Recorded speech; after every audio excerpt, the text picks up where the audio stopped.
আসসালামু আলাইকুম, সবাই কেমন আছেন? আশা করি সবাই ভালো আছেন। তো এখন থেকে ব্লগটা শুরু করলাম। কেবল হলো কলেজ থেকে আসলাম, আজকে হলো পরীক্ষা ছিল, ক্লাস ছিল, কারণ ক্লাস টেস্ট চলছে, তার জন্য ক্লাস হলো বন্ধ না।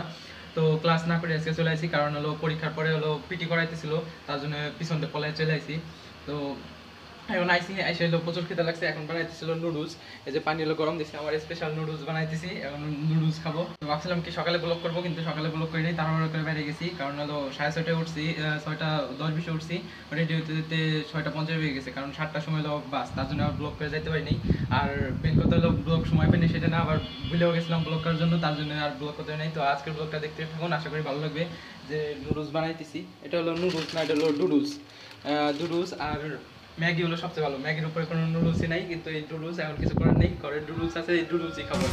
Up with the dawn, I look out to a brand new horizon.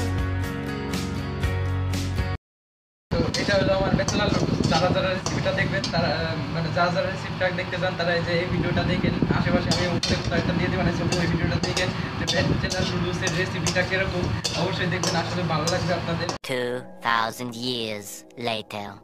ব্লগটা শেষ করছিলাম হলো নুডলস বানানোর দিয়ে। এখন হলো ব্লগটা আবার শুরু করলাম হলো এই জায়গায় ফ্রিজে ফুলকপি ছিল ডিপে, বাপায় রেখে দিয়েছিল, ওইগুলো একটু করে চাপ দিয়ে এর উপরে লবণ ছিটে দিয়েছি। এখন এগুলো হলো ভাজবো, তো দেখি খায় কেমন লাগে, কখনো ট্রাই করিনি। আপনারাও যদি ভালো লাগে আপনাদের বলবো, আপনারা অবশ্যই ট্রাই করবেন। এর ভিতরে কিছু নেই, একটু লবণের ছিটা দিয়েছি, আর ওই যে একটু শুকাই দিয়েছি, কারণ হলো পানি ছিল, তার জন্য যাতে ভাজার সময় আবার না ছিটে। তো এখন হলো দিব এর ভিতরে, দেখি কিরকম লাগে। প্রথমে একটা দিই, বিসমিল্লাহ বলে একটা দিই। ওরে একটা দিলাম, কেবল দেখতেছেন যে আপাতত তো ছিটে নাই, কি হবে বুঝতেছি না। দুই পাশ আগে ভাজে নি, কারণ ভিতরে একটু পানি রয়েছে, তার জন্য। তো একটা প্রথমে দিলাম, দুইটাই দিয়ে দিই, যে দুইটা রয়েছে ওই দুটো দিয়ে দিব। আমি ভিতরে পানি ভিতরে ছাড়তেছি না, তেলের ভিতরে ছাড়তেছি না, কারণ এর সাথে পানি রয়েছে। এইটা হলো এই যে বড় যেটা, এটার সাথে পানি রয়েছে, এটা দেওয়ার সাথে শিখবে।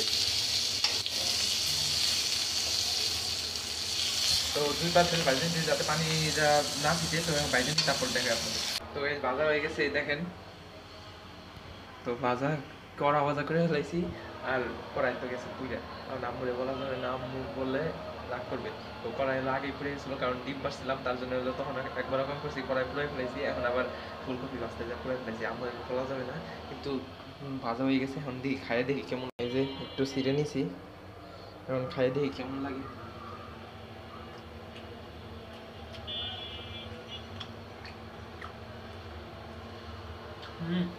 খারাপ না, মানে একবারে পটেটোর মতো লাগে। আলু যে পটেটো খাইছেন একবারে সেম ওরকম লাগতেছে স্বাদ। তো আপনারা বাসায় একবার ট্রাই করবেন।